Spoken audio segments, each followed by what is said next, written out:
My government, and time will prove this, will be the most inclusive government in Pakistan ever.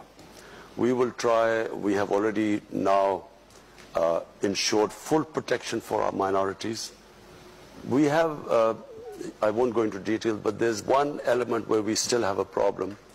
But what we have done, no government has done before. And I'll give you an example that there was this case of Asia Bibi.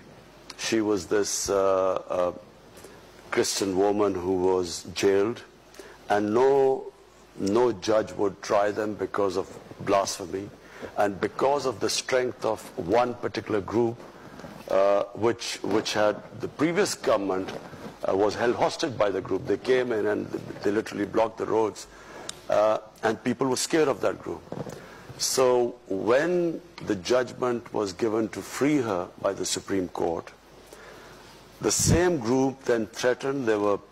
They came out on the streets. They were rioting for 2 days, and the stage was held hostage for 2 days.